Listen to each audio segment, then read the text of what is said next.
takbo ko dyan. Maganda. Smooth lang.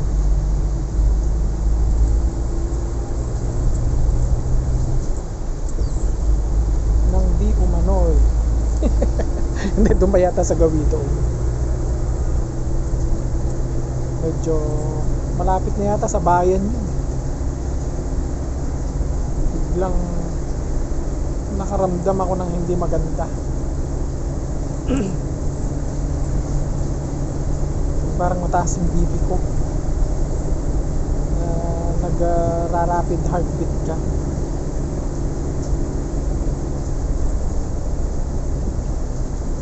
Sa Pagawilyo. Doon pa yata sa Gawito.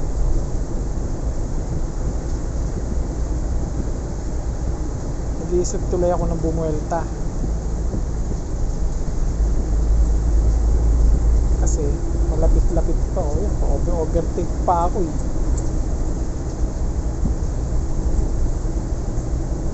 Kung babalik kasi ako, may istorbo yung trabaho nung hinatid ko.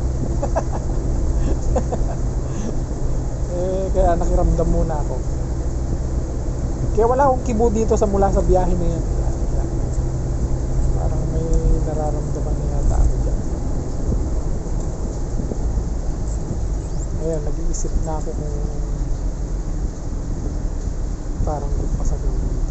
Parang dito. Nag-iisip ako kung bubuelta o ano.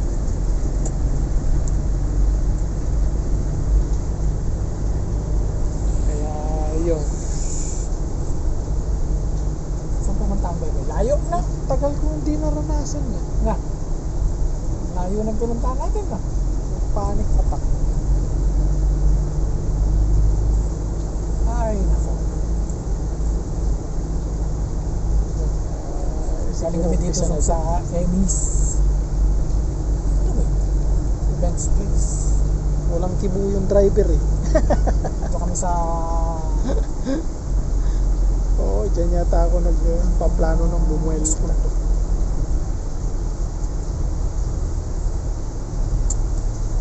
Masakit yan, mag-isa ko. Cordon pa rin ba?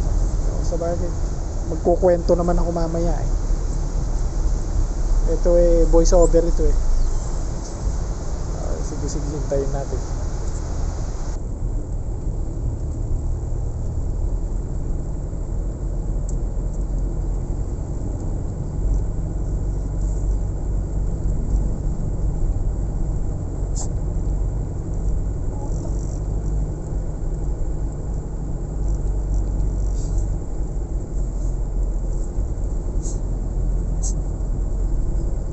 Ganon.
Bakit?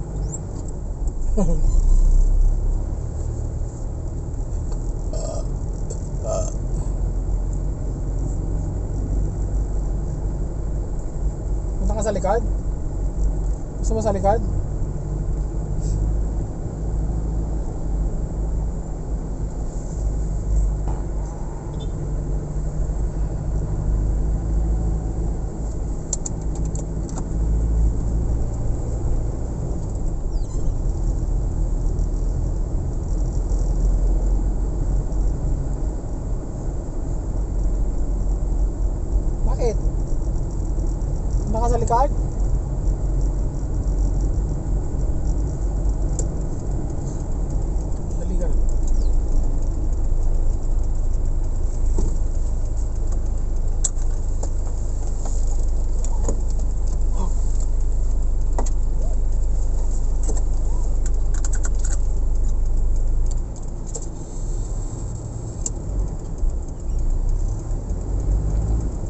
Walang wiwi dyan ha.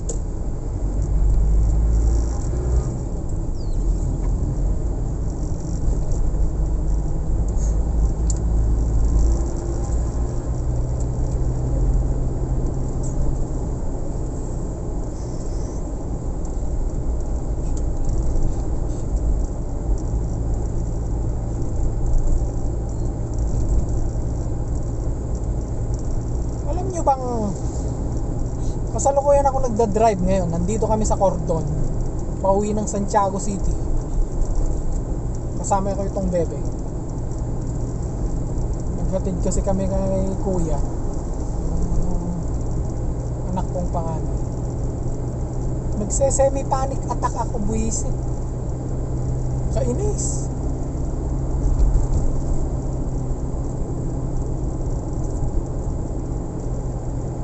Tagal ko na hindi nararanasan ito. Bumalik. Taon na. Ilang taon nang hindi ako nakakaranas ng panic attack. Kaya hindi ako kumikibo kanina mula nung umalis kami dun sa Emily's. Pinakikiramdaman ko yung sarili ko.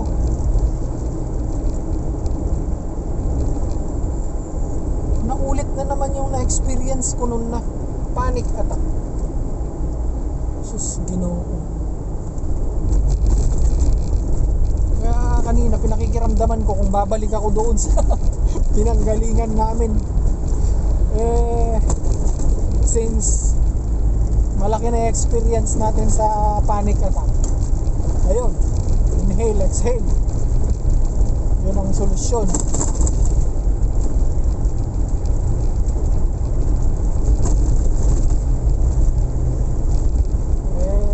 Ito, drive pa rin, okay naman, wala.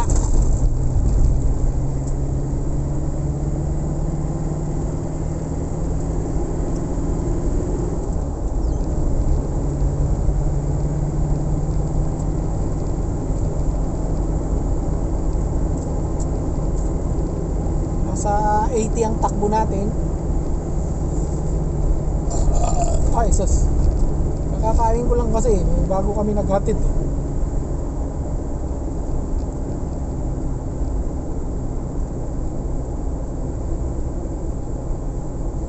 Mahirap pala yung gano'n, nag-iisa ka magpapanik attack talaga. Sabay, naranasan ko yan pero nandun ako sa poblasyon. Naka-tricycle ako. Nagda-drive ako ng tricycle.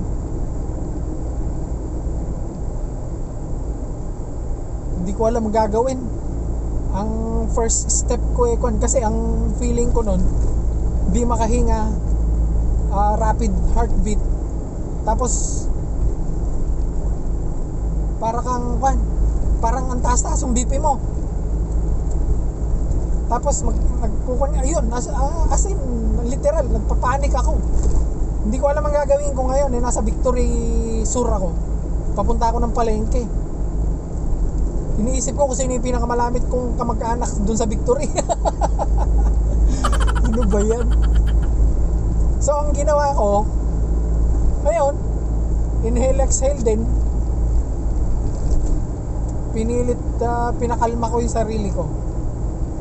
Ayun, nag-okay siya ng konti. Pero ang ginawa ko na nun, buwelta na ako, pa-drive na ako papunta doon sa pinsan ko kasi Victory. Doon, sa mga pinsan kong liggayo. Kaya lang, ganun pa man, syempre, wala naman sila may tutulong.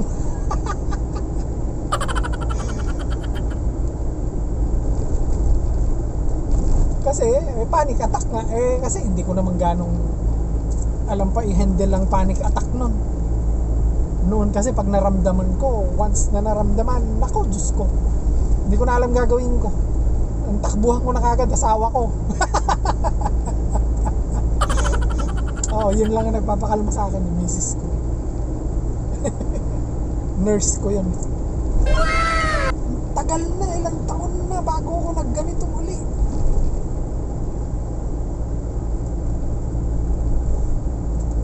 Kaya kailan pa yung huling vlog ko tungkol sa update ko eh.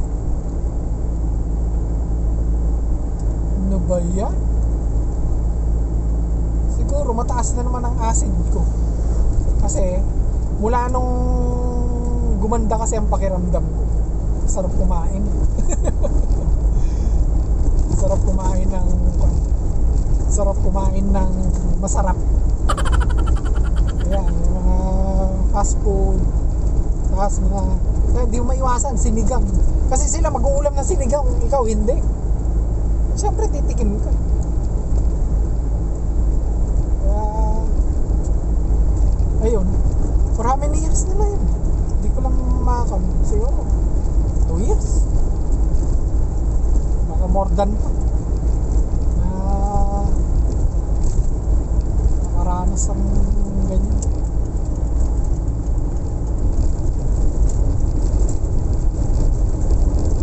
So ngayon, ito okay naman ah. Wow! Doon natin 60. Dito na kami sa Sinsayon. Approaching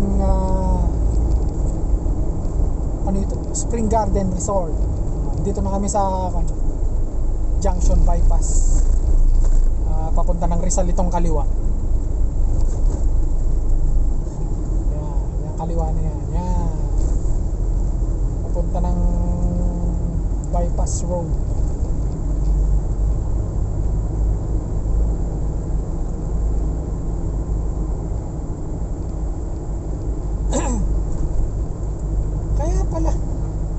Possibility, kaya ganito na naman yung kasi ito yung mga sintomas ko noon nung meron akong GERD, nung napakalakas ng GERD ko, yung paos ang boses,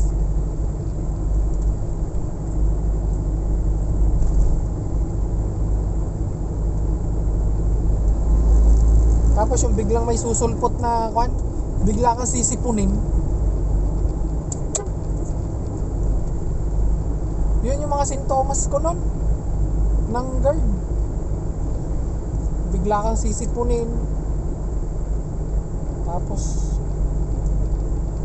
yung nanlalamig ka, rapid heartbeat. Tapos may grabe pa nun yung anong tawag dito, fog na sinasabi na, brain fog. Paano ba i-explain ng brain fog? Yung siya para siyempre parang ang fog pero parang maulap. Ganon. Na wala ka sa konting kawisyuhan, yung hindi ka nakakonsentrate sa ginagawa mo. Ay nako, ito na naman tayo. Kailangan na namang magpakabait sa pagkain.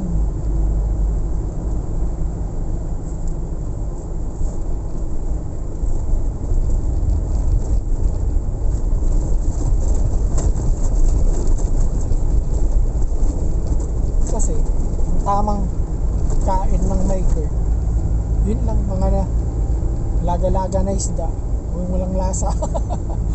Walang lasa, nilaga, nilagyan mo ng luya, asin, yun na. Yun ang pinanggamot ko nun sa GERD ko.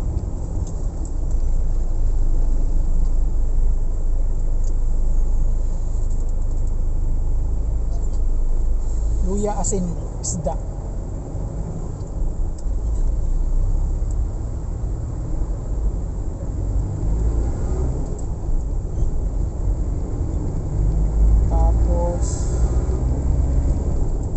Less oil.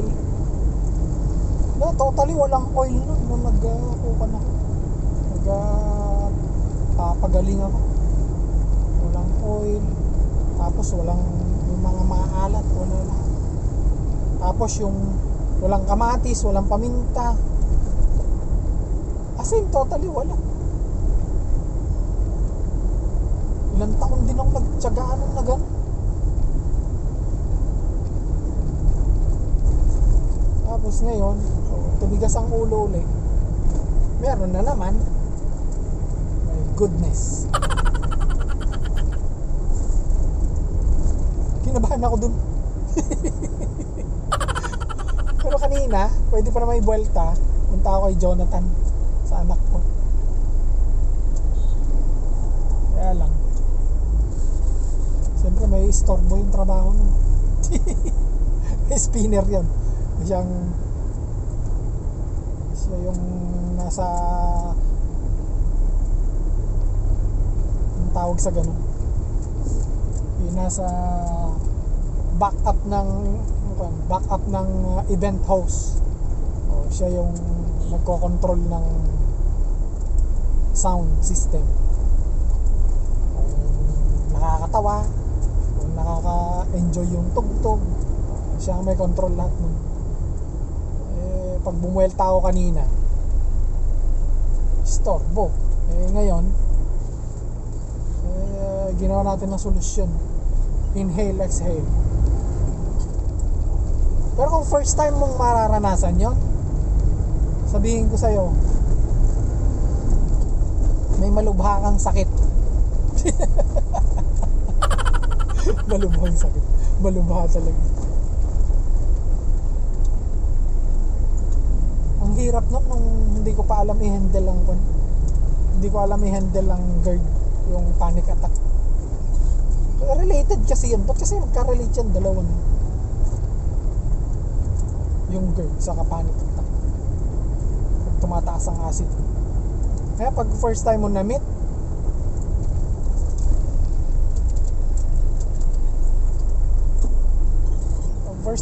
ang panic attack, ang hirap i-handle. Kala mo mamamatay ka na. Kasi mataas ang feeling mo, ang taas ng BP mo. As in, mamamatay ka na. Yun ang pakiramdam mo. Pero ipa-check up mo yung sarili mo, normal ang BP mo, normal ang lahat, normal ang sugar mo, normal ang uric acid mo, normal. Nagpakon pa ako noon, tawag doon, to the echo, lahat. Tapos CT scan. My goodness, ang laki ng gastos nun. Acid lang pala. Ay nako. Ilang minutes na ba tayong tumatakbo? 18 minutes from Cordon.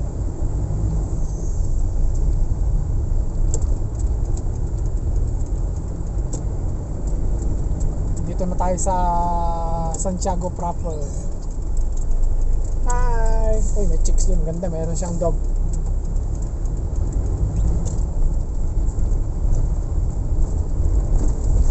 Dito na tayo. Ito yung mga nagpapalakas ng loob pagka magpapanik attack ka. Yung dito ka na sa mo, sa baluarte mo, sa lugar mo. Ay, nako.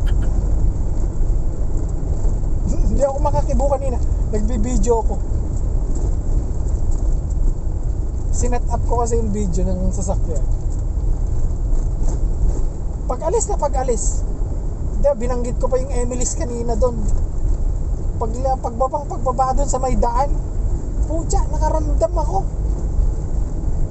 Siyempre nanibago ako. For how many years ko nang hindi naranasan yun eh. Tapos bigla ako naranasan na parang kang mamamatay. Ano ba yan?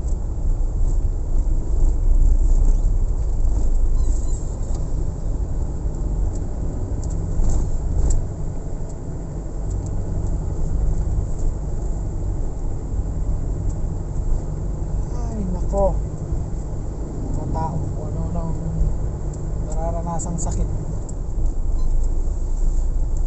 So andito na ako sa Caloocan Elementary School. Ay, paparating pala, approaching. Sorry naman. Uy, classmate ko yung naka-tricycle na yun. Classmate ko nung high school yun. Sila ang may-ari ng bakery yata, na Villanueva Bakery. Uy, may event sa school. Ang daming sasakyan.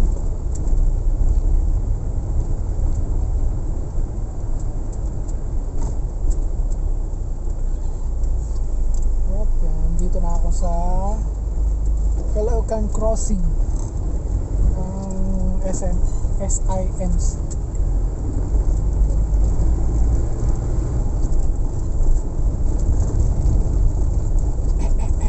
Ihi ka na, bebe?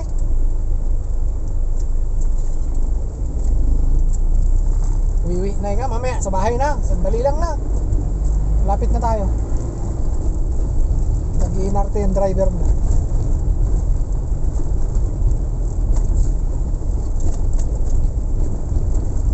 Ang taas ng diesel ngayon. 85.20. Ayan, 85.20.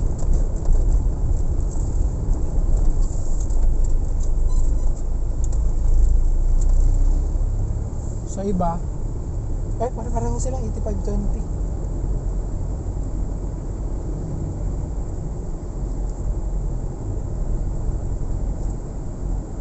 Nangyayari sa Pilipinas. Puro pagtaas ng presyo ang nangyayari. Kaya yung mga may GERD dyan, alalay sa kain, alalay sa masarap. Once na masarap ang isang pagkain, bawal. yun ang kanya. Yun ang parang pinaka tawag dito, guide mo kung bawal ba o hindi sa GERD.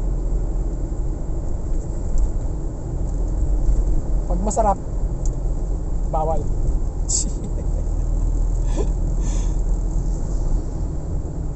Pwede namang visibility, mamantika.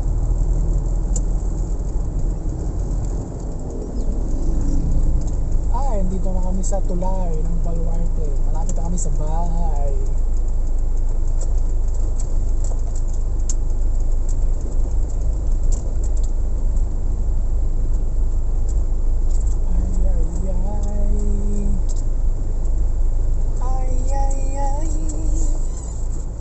Sorry na.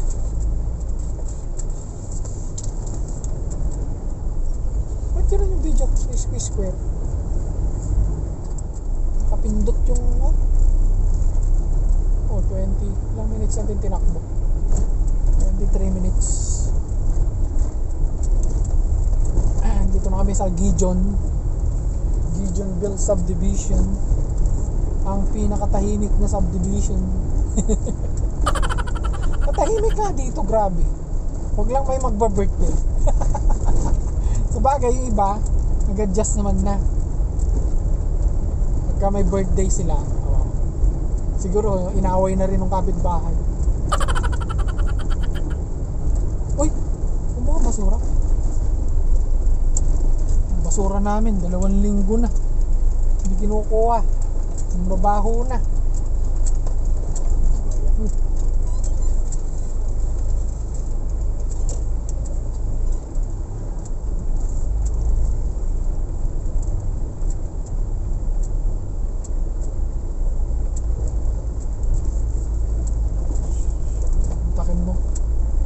Tahimik ng aming subdivision.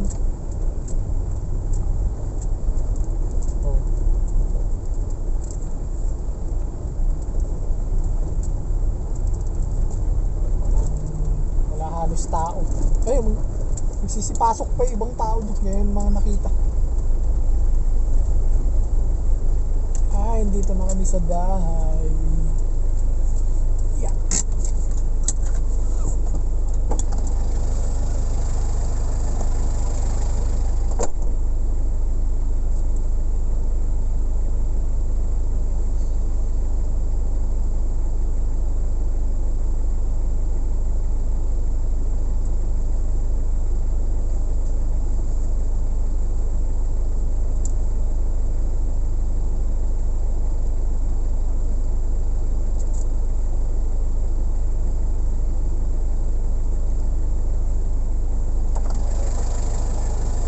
Mamaya manunundo uli kami. Anong oras na ba? Past 9 na eh. Alauna daw matatapos yung event. Manunundo uli kami. Babalik uli tayo doon mamaya, bebe. Manunundo uli tayo kay kuya.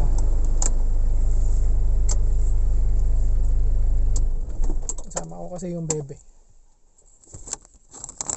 Ayan o. Yung bebeng makulit. Dungis pating niya yung mata mo. Wala niya. Dito na kami sa bahay. Sige. Bye-bye. Yung mga may guard, mag-ingat.